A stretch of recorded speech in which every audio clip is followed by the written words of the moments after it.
Hi, my name's Danielle. I'm one of the owners of Zen Space and Cupping Studio.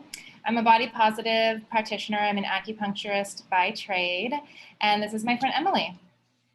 Hi, I'm Emily Rae. I am a body positive dietitian, and I use intuitive eating and other strategies to help people connect back with their body and have a healthy relationship with food and wellness. So, if you followed along with our chat from last week, Emily and I discussed some of the more negative aspects of like diet culture, dieting, different ideas around, I guess, body negativity, you could say. And today we're going to explore the other side of that. So, body positivity, body neutrality, and all those fun things. So, I have a whole list of questions to kind of interview Emily on, and I'm really excited for that. We're doing this little series. We're going to try to do a chat like this once a week in December, just so we can kind of focus on body positivity around the holidays, because both Emily and I really feel strongly that people start getting really down on themselves around the holidays. It's winter, you're not moving as much, it's colder, maybe you're eating more, and that brings a lot of unwanted body negativity, unwanted comments from friends and relatives and that sort of thing. So we just wanted to kind of put some content out there just to kind of explore these ideas. So first of all, Emily, what do you think body positivity is to you, and how does that show up for you in your life? Okay, so body positivity, first and foremost, definitely shows up in my practice with being a dietitian. Basically, I just try to approach every single person with equal respect and awareness of their relationship to their body. So we kind of look at where they're starting out from. So I try to inspire those feelings in them. It's super individual for everyone. And then really just to bring the point too that just because you have all this info and all this, it's something that of course I struggle with too. Even if you have all those facts, there's still going to be days when it kind of creeps in and there's all those different, we talked about last time, like media influences. And so it's something that you don't become impervious to always, but hopefully we have a little more like coping strategies. Yeah, absolutely. I mean, for me, body positivity is something that I work on every day. Every day is different. Some days are better than others. Some days it comes really naturally to me. Some days it's a little bit more of a struggle, and some of those more like diet culture kind of programming that I really would go into in my head. Sometimes that comes up for me still, and then it can feel a little frustrating because I'm like, man, I've been doing all this work on trying to be positive and trying to love myself and accept myself for who I am and where I am, and I've done counseling around it. And why do I still think like this? And then I just again try to be kind to myself and just know that like it's a process and not every day is going to be the best day, but as long as you're working towards it constantly, Yeah. it's really freeing, right? It's such a journey too, I think, where people, it's not like, one day you wake up and you're like, oh, that was over now. Like now I don't care about my body anymore. Now I love my body now. It's just like, this constant kind of journey. And we have a question about that later kind of, but we kind of try to view it as like being kind to yourself. Like you mentioned, it's, if you mess up, like don't stress about it. You have one bad day. It doesn't mean all this progress and like unlearning that you've been doing is just like out in the trash. It just means that it kind of ebbs and flows. Yeah, absolutely. And sometimes, I mean, for me, when I first started really working on it, I just got really fed up of constantly tearing myself down or feeling crappy about myself. I was feeling very insecure in the past, and I just got sick of it, and I kind of had to fake it until I made it a little bit. Yeah. Like I was just like, I would just let some of the weird comments just roll off of me and just be like, whatever, I love my body the way that I am. And maybe I didn't feel that way at first, but the more I told myself that, and the more I honestly like started calling people out for saying weird things to me, Yeah. the easier it became for me to own it a little bit more. So it's a process, right? Like anything in life. Yeah. So what sorts of advice around body positivity do you give your patients?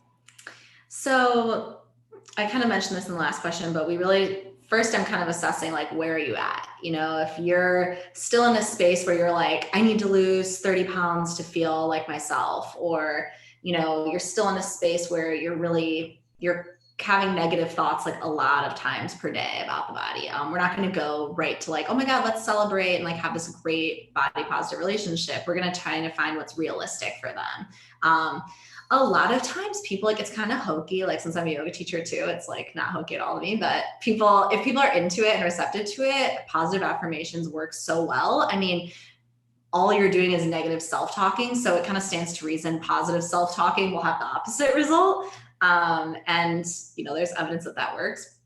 And then the other thing is definitely, it's funny that you mentioned this, setting boundaries with relationships, because I mean, I've had so many people where it's like from the family, it kind of starts, or even like people who don't like have this nefarious goal to be really mean and picky to you. It could be like the way, you know, your family member talked about their body. It could be like totally anything. So, you know, I've had a lot of patients in the past who have been like, you know, I have to have a conversation with my mom to be like, hey, stop saying this stuff about yourself because it's affecting me and is making me feel like that, you know, especially as we age. If your mom was like, oh my God, my wrinkles, I hate my wrinkles so much, oh my God, and then you see them on you, you've already been told, oh, this is bad. Like, even my mom, this trusted person that I have, is like, I hate this. So you kind of automatically think that about yourself too. So setting boundaries with people and kind of gently but firmly explaining what you expect from them about body talk. And if they can't do it, then like they just need to find somebody else to talk to about it. If they still have to sit there and complain about their body a lot, that's whatever, that's their journey, then they need to find a different outlet. Yeah, I mean, well, let's dive into that a little bit. I mean, I always kind of thought that some of my more diet culture mindedness, or whatever you want to call it, came from the fact that I grew up in Hawaii. And in Hawaii, you know, we're in our bikinis a lot, and we wear small bikinis. And so it's kind of like you're wearing underwear all the time. And, you know, bikinis become a little bit fashionable, and you see, you know, you really see like every aspect of a different type of person's body, right? And kind of whatever. I just thought that I was really heavily influenced by that. And then when I started thinking about it more, when I started kind of going on a journey of having more counseling around self-esteem, I mean, for me, it started with just wanting to feel better about myself and self-esteem, and wanting to have more self-worth. I had, you know, a couple breakups that were really hard on me romantically. And I was just sick of feeling bad about myself and sad. So I really was working on self-esteem, which you can't really work on self-esteem, but then be tearing yourself apart based on, you know, a number on a scale or the size of jeans that you wear or whatever, which numbers used to be huge for me. Like, I would really wig out about the size that my jeans were, this, you know, whatever. So I started kind of working with a counselor on some of these things, and started, you know, maybe being more mindful of how I was speaking to myself, and admitting to myself that maybe I did have some disordered eating patterns going on. And then I went and hung out with my mom and my grandmother in New Jersey, and I realized that even my grandmother, who probably, I don't know, was in her she's 93 now, so she's older, and I noticed how much she would talk about weight, how much she would talk about other people's weight. And then my mom would like be talking about it with her as well. And then I started thinking about it. Yeah, my mom has like pretty much always been on a diet. Not because she's not a big person. They're both small women, you know? So then you think, well, yeah, okay. So if I take more after my dad's side, who is they are a little bit more voluptuous than my mom's side for sure. And so if I'm watching this smaller woman constantly be on a diet and talk about how you know, her weight, then I must be fat or something, right? And that's kind of where you get that learned behavior. And then people reinforce it constantly. Like, you know, I got really sick with strep throat and got my tonsils removed at the same time that like my dad died. And so it was a lot for me. I lost a lot of weight. I was the thinnest I've ever been. And I got so much positive reinforcement for that. Like, I was 22, I weighed 116 pounds, which is small for my frame, very small. And you could see like all of my ribs. And people were like, oh my God, Danielle, you look amazing. Like, what did you do? And it kind of reinforces that you're like deep trauma. and something that I noticed too, I had a friend in Hawaii that unfortunately passed away very young, 30 years old. She had colon cancer. And I started looking at pictures of her before I realized like she wasn't obviously talking on social media about the fact that she was dying. And she was just getting thinner and thinner and thinner. And I thought she looked great.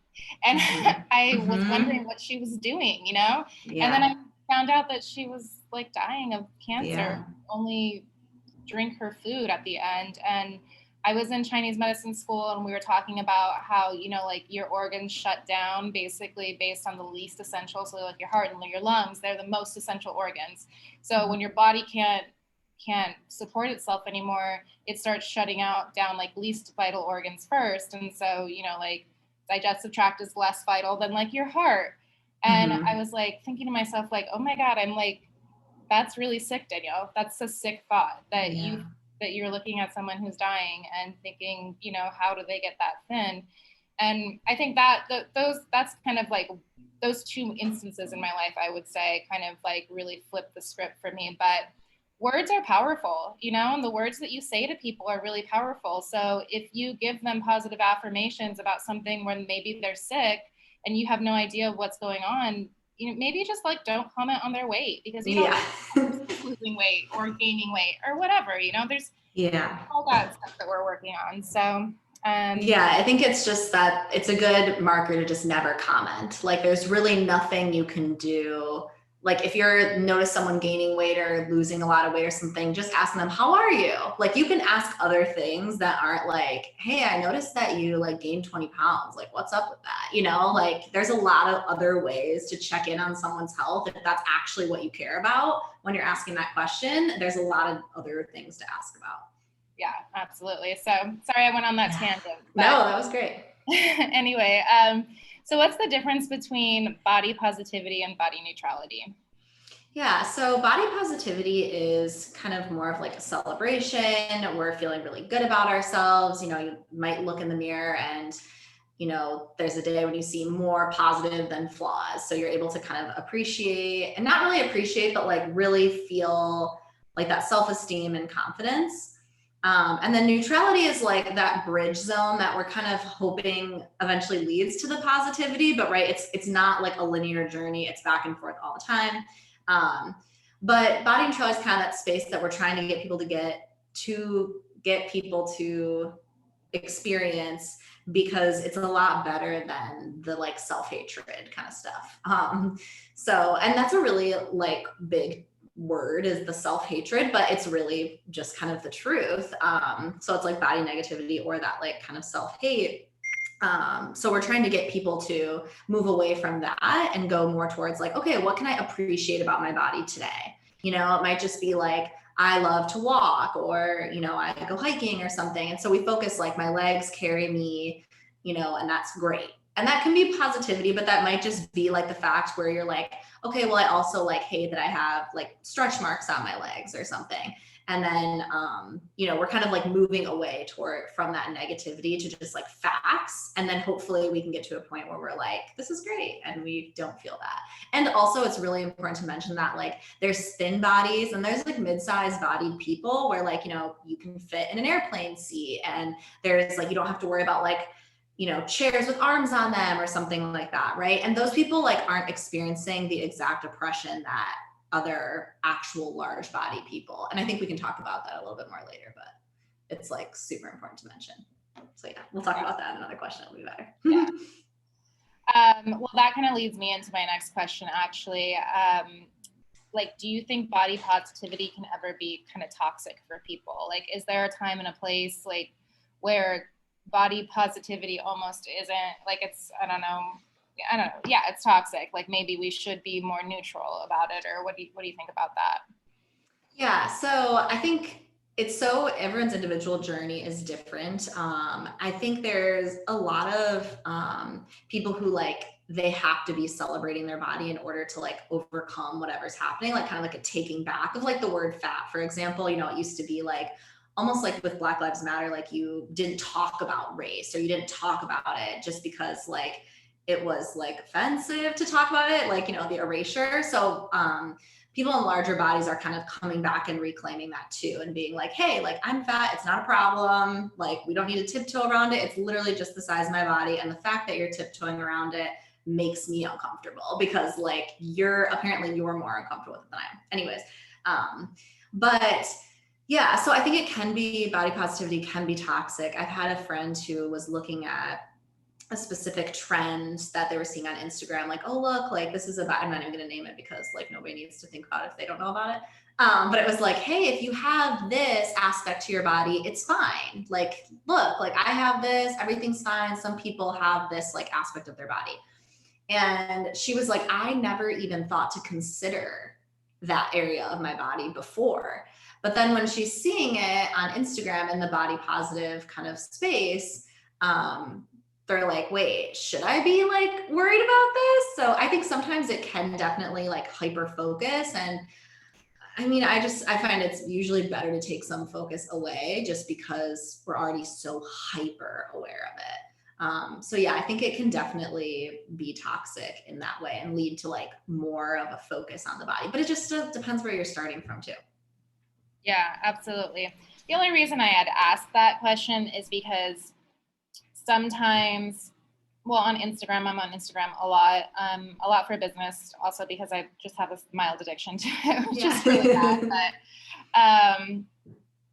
I follow a lot of body positive people, and sometimes I think, I don't know, like I appreciate some of their messaging, but also sometimes I'm like, but you're also still super hot, and I don't know that you've ever really understood like what it is like to really deeply hate your body or whatever. I mean, not that I know, like I obviously, you don't see everyone's journey on Instagram, right? Like right. All you see is whatever they feel like putting out there.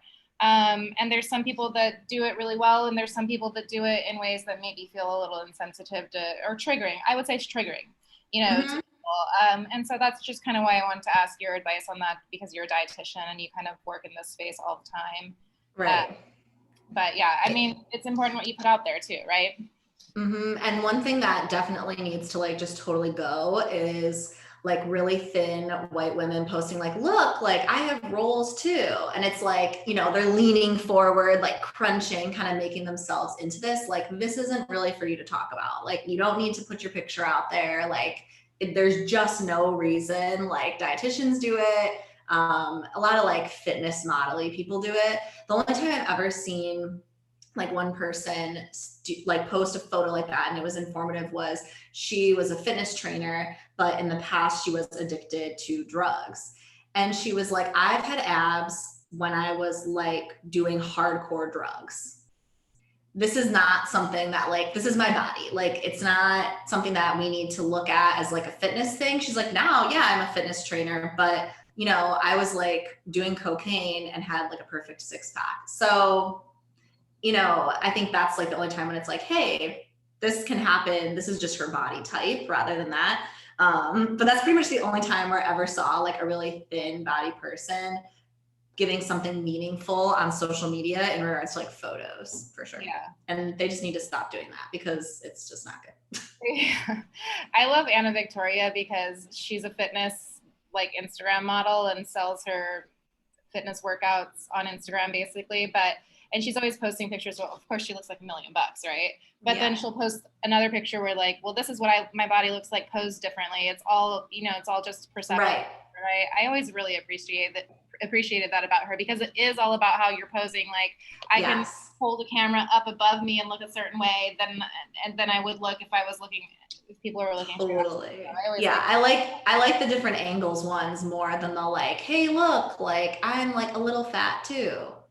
Yeah, exactly. Mm-hmm. So do you think that body positivity is a mindset or is it a feeling?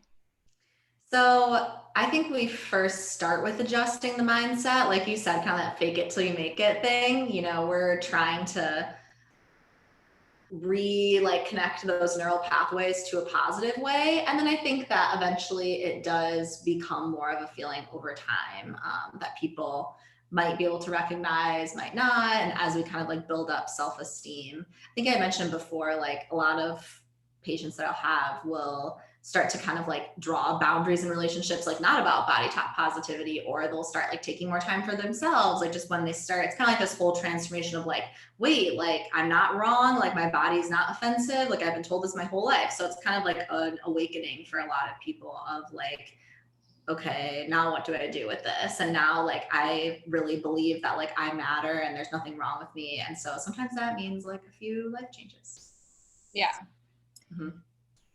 I don't have much to add to that. I think it can be both. Like, I do think it starts with a mindset though. And I love that you just addressed connecting neural pathways, because something that I learned, I took a cultural sensitivity training around trans inclusion, and something that the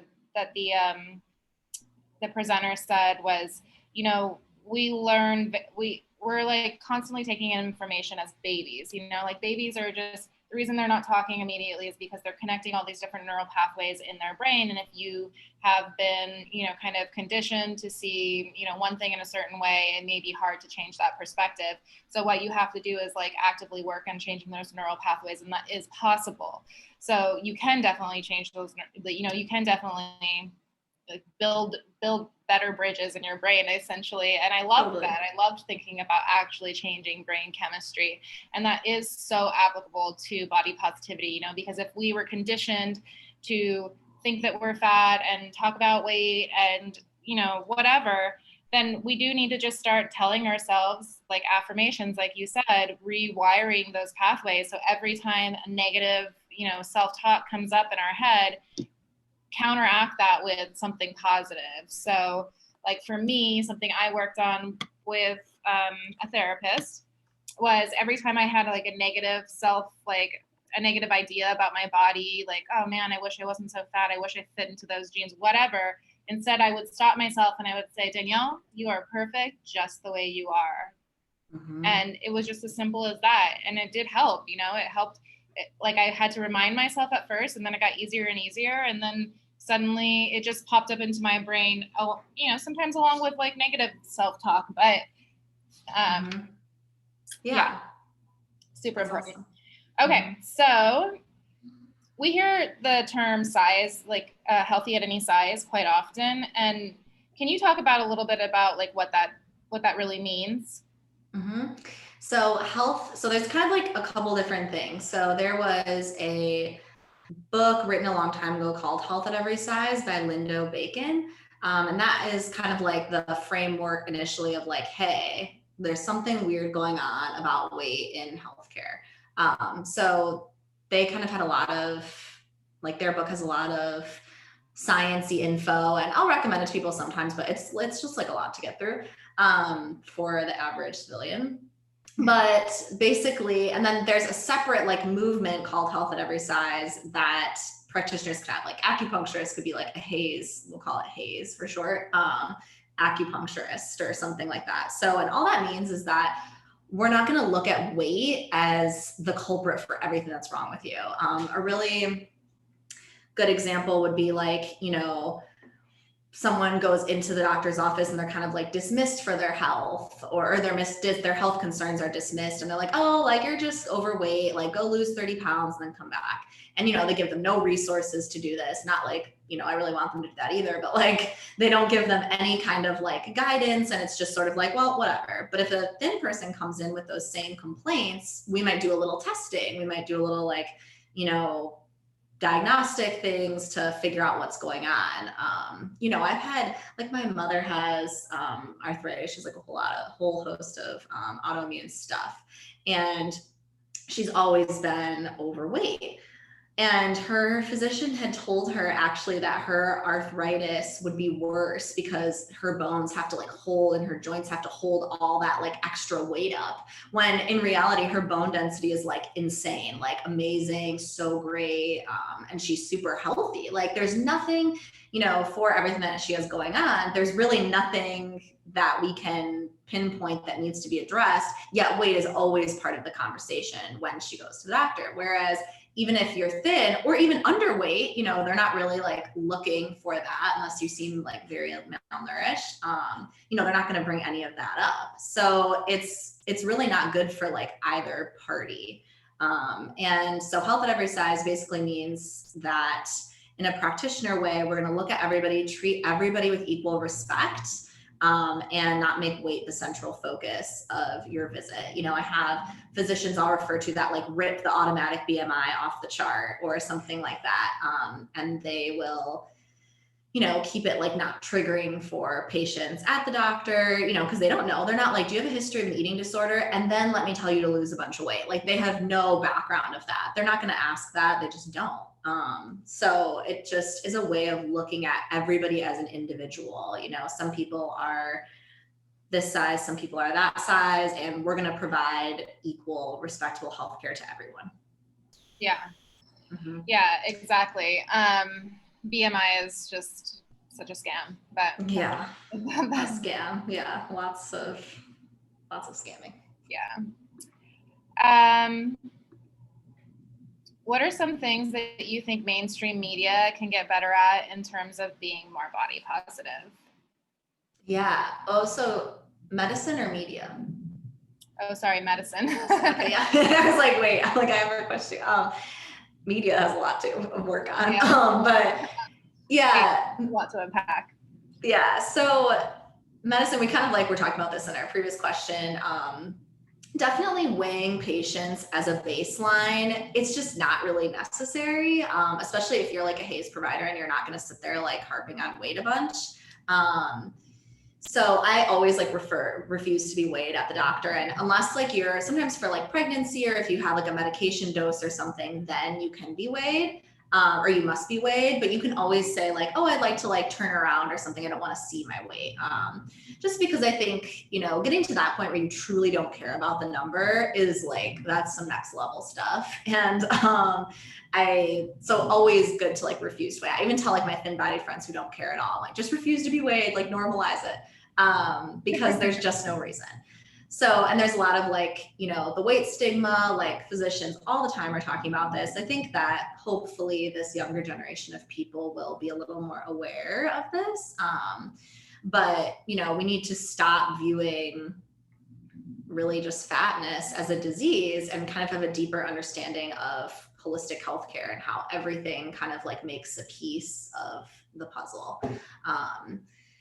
So there's a lot of things they can work on. And obviously like using the BMI, that was never really meant to be an indicator of health. It was more like a population measure. And they only used like one population type and everything. So it's not even really made for women. It's just not a good indicator, but it's so hard for me to explain that to people. And they're like, well, but my insurance is cheaper if my BMI is lower.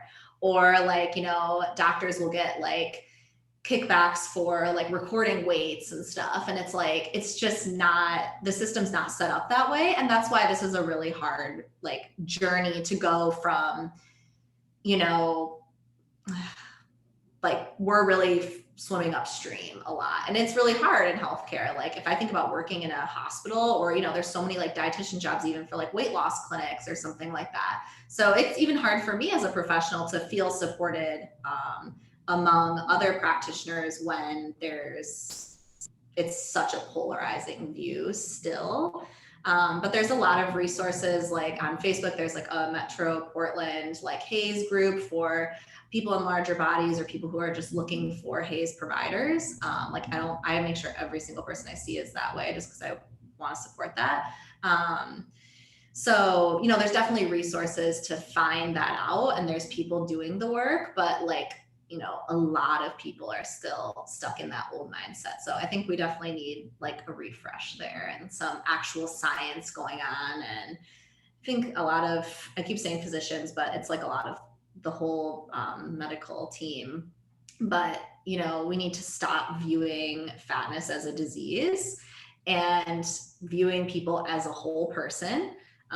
Which that's Western medicine in general, but you know all about that. But yeah, I think it's just removing that weight stigma and that internalized fat phobia that practitioners carry around. They're not, that wasn't something they were taught in school completely, really. It's just like their own walk through life has kind of influenced that.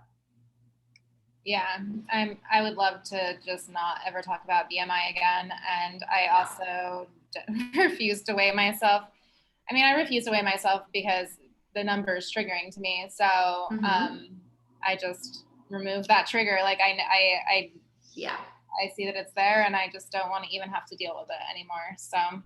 Yep. And I think there's like nothing wrong with getting to that point with it where it's like maybe one day you could, but like why? Like if we know something is going to be like, if it negatively impacts you and we don't need to do it, then like just why? We just don't need to do it. We just don't. Yeah, exactly. Yeah. Unless you have something like you were saying where it is essential for you to know your weight because, you're going to be going on some sort of like medication that you need proper dosage for, then I don't see why it's important either.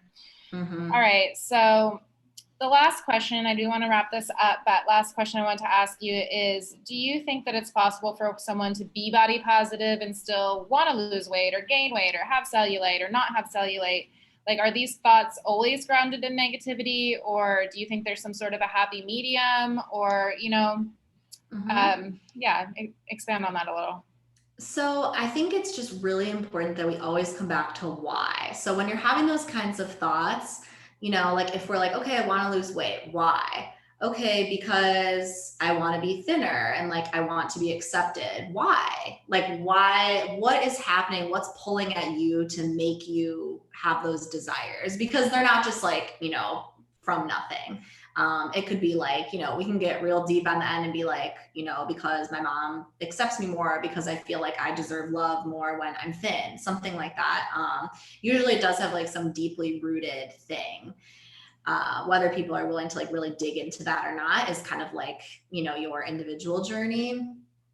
But, I don't think any of my patients or clients necessarily don't want to lose weight. I have a lot of times if people are seeking me for active weight loss, I'm like, yeah, I don't really do that. That's just not what the science shows. So I don't really do something. I won't do anything in my practice that's 95% ineffective since intentional weight loss just isn't. Especially when we look at like the 2-year mark and the 5-year mark, that's where it really matters. People can lose weight, but they put it back on usually if they're not like, massively like way from their set point. No one is naturally like 600 pounds or something, right? Should that person still be treated with respect and be taken seriously with any medical issue? Yes. But, there might be something going on, right? But for those of us who are just like, okay, I want to lose this weight or I want to have less cellulite or whatever, I think that they're mostly grounded in negativity. And I think that it just depends how it's affecting you. Like if it's I find it hard to think that, we can have a lot of thoughts about this, taking up a lot of brain space and it not to have a negative reaction, or that what could it be rooted in besides like a little self-hatred? I think people just need to keep asking why, even when it feels like you're like at the end, keep asking again. Be like, okay, what's really going on?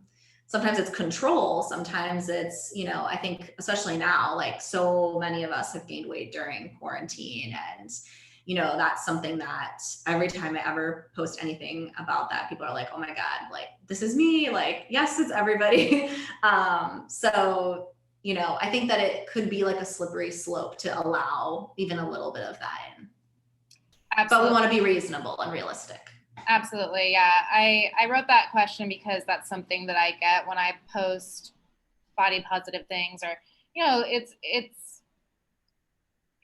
I have a lot of friends in different places, not just Portland, Oregon, where everyone's like pretty progressive and body positive and all the things, Mm-hmm. And I get those questions a lot, like, what's wrong with wanting to lose some weight? And I'm like, well, I don't know, like nothing, but also why do you want to lose weight? I'm not going to sit there and tell you you're a bad person because you want to lose some weight, but I'm also not going to sit there and like make all these weird comments about your body, because it's not helpful to you and it doesn't make me feel good either, to be completely honest. And and I also, that's why I loved when you brought up, like, I think you're the first person, to be honest, that has ever said, body neutrality to me.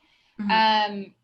because I do think, like with Chinese medicine, we talk about like yin and yang, and there's like two opposites, and you know, the darkness and the light, that like nothing, it's not that like one is bad and one is good, but they do kind of always meld into each other. Like if you look at the Tai Chi, one engenders the other. So positivity can engender negativity, and then negativity can engender positivity. Darkness can engender light, all of these things. That's like kind of esoteric Chinese medicine theory, but that's the way I see a lot of things in life these days. And sometimes, you know, if we're focusing too much on the positive, like sometimes that can bring up some other negative emotions for us and stuff. So Absolutely. I loved when you brought up body neutrality to me, just because it was just like, I'm like neutral, you know, about the whole thing. And anyway, that's why I asked that question. Yeah, that's Yeah. awesome. But thank you so much for joining me today.